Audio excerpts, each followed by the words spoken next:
Demain aux îles, est-ce que les élus seront eux disposés à voter le budget? Tout porte à croire que l'on sortirait de l'impasse qui dure depuis plusieurs mois, bloquée depuis fin décembre. Une commission des finances est tenue lundi avec tous les élus afin de trouver un terrain d'entente. Retour sur la situation avec Henri Naïloulou. Vis-à-vis de ce que fait le président, lui, il dit, plus il y aura de travailleurs aux îles pris en charge, plus il y aura la consommation. C'est ça l'intérêt de ce qu'il fait. Nous on dit, on peut économiser, on peut faire un budget avec ce qu'on a, mais il faut réduire la voilure des investissements et de faire des choses en priorisant. Préconiser les secteurs les plus importants pour faire des économies, c'est l'une des raisons invoquées par une grande partie des élus provinciaux qui a rejeté le budget primitif de la province des îles présenté fin décembre. Lundi dernier, une nouvelle commission des finances s'est réunie pour trouver un terrain d'entente. Lors de la commission du 27 mars dernier, donc j'ai senti une volonté forte des conseillers provinciaux de trouver une solution donc à l'impasse politique et institutionnelle que connaît la province depuis le 1er janvier 2023. Voilà, cette volonté, elle a été trouvée, je pense, donc, et notamment avec, je l'espère, l'adoption du budget primitif 2023, le 31 mars prochain. L'exécutif a convoqué une assemblée ce vendredi pour examiner de nouveau le budget primitif de la province des îles. Son adoption permettrait de régulariser les impayés. Depuis le 31 janvier 2023, la province des îles est sous le dispositif transitoire du 12e provisoire. Et donc, au travers de ce dispositif, on ne pouvait que financer à hauteur de 8% nos dépenses. Donc aujourd'hui, le président Jacques Lallier pourra engager, liquider, montater l'ensemble des dépenses inhérentes à la province des îles à hauteur de 100%. Et ça, c'est une très bonne nouvelle pour les entreprises. Enfin, le budget primitif de la province des îles doit être impérativement voté avant vendredi minuit. Si ce n'est pas le cas, l'État prendra la main sur l'exercice budgétaire. Et pour en parler ce soir, Jacques Lallier, président de la province des îles. Bonsoir et merci d'avoir accepté notre invitation. Bonsoir. Alors, vous laissiez entendre, on parle bien sûr du budget de la Nouvelle-Calédonie, que vous allez le voter. Si les chances s'arrangeaient aux îles Loyauté, allez-vous vraiment le faire demain? Oui, de toute façon, moi je suis un politique responsable depuis longtemps. En exercice depuis longtemps, et donc ma responsabilité première est de ne pas créer des situations catastrophiques pour le pays et aussi pour la province. Donc demain, j'ai discuté avec mes partenaires, mes amis qui me soutiennent en permanence qu'on va voter le budget de la Nouvelle-Calédonie parce que c'est pas parce qu'il y a la crise aux îles qu'on doit créer une situation de crise sur l'ensemble du pays. Donc c'était aussi pour ça que j'avais proposé aux élus de convoquer une commission des finances pour revisiter le budget, prendre en compte leurs propositions, puisqu'ils ont proposé des choses qui sont basées aussi sur des inquiétudes ou peut-être que...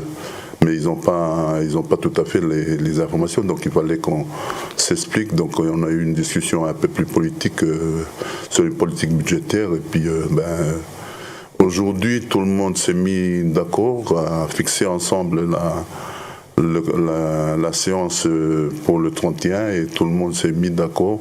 En tout cas, les élus qui étaient présents et notamment l'ensemble des élus présents par visio ou présentiel ont tous annoncé qu'ils vont trouver le budget. Évidemment que dans cette occasion-là, j'ai dû donc faire des concessions pour essayer de nous retrouver, puisqu'on est dans une période politique importante et on ne peut pas, là où il n'y a pas d'opposition, ne pas s'entendre démocratiquement ou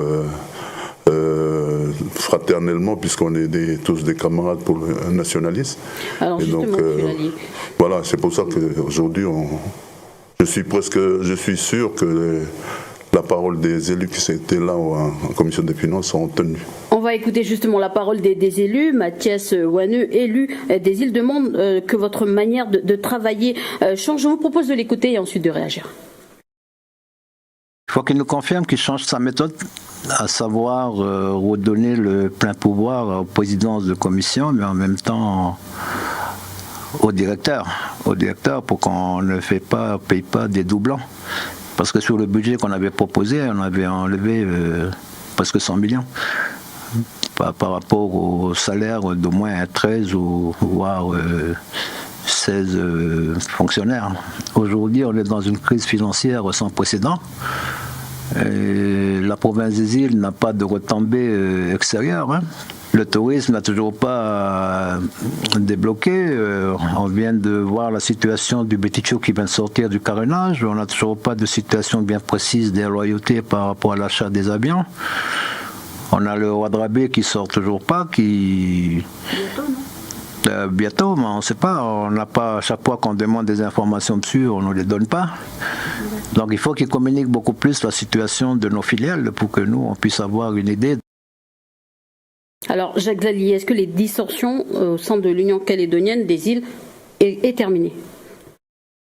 Je pense que l'intervention de Mathias Wanneux, c'est sur des modes de fonctionnement que j'avais proposé et mis en place avec le vote de l'ensemble des élus, et qui visait à être beaucoup plus dynamique et beaucoup plus exécutif dans les projets qu'on met en avant. Aujourd'hui, c'est dommage parce que il est membre de la SODIL et que s'il a des explications à donner, ce serait dans le conseil d'administration de la SODIL. Je rappelle aussi qu'il était président de la SODIL pendant une douzaine d'années, donc c'est quand même aujourd'hui parler des situations qu'on a déjà créées, c'est un peu prendre le monde à l'envers, mais je pense que tout ça, et on a pu hier, en tout cas avec la technique budgétaire qui a été empruntée par la Nouvelle-Calédonie, notamment de réutiliser vite les excès au lieu d'attendre des budgets supplémentaires, ça nous a permis justement de dire on va, pour le moment, on va m'autoriser à aller chercher des prêts, autorisé à négocier des prêts, mais le prêt qu'on a inscrit dans le budget et notamment l'autorisation et qui était dans la délibération de négociation était on suspend en attendant que je vais rechercher d'autres financements, mais en tout cas on a pu se mettre d'accord. Hier j'ai travaillé avec les services pour tout peaufiner le budget, tenir quelques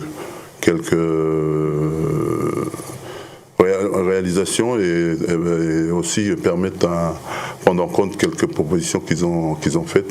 Et bien sûr que on a appris que ceux qui sont nécessaires, on n'a pas supprimé ceux qui sont nécessaires aux dépenses actuelles, notamment sur Ouadrabé et puis sur les autres dossiers, sur les autres projets. Donc finalement, vous êtes confiant, c'est de bon augure pour le budget de la province des îles ce vendredi? Oui, de toute façon, vendredi, c'est les élus qui votent leur budget en tant qu'indépendantistes. S'ils ne votent pas, c'est passer la main à l'État pour le faire encore. Et ce sera un peu regrettable et puis ça ne sera pas très politique de notre part, quoi. Jacques Lallier, président de la province des îles, merci d'avoir accepté notre invitation. Bien sûr, ce sujet, on l'abordera encore vendredi. Merci. Merci.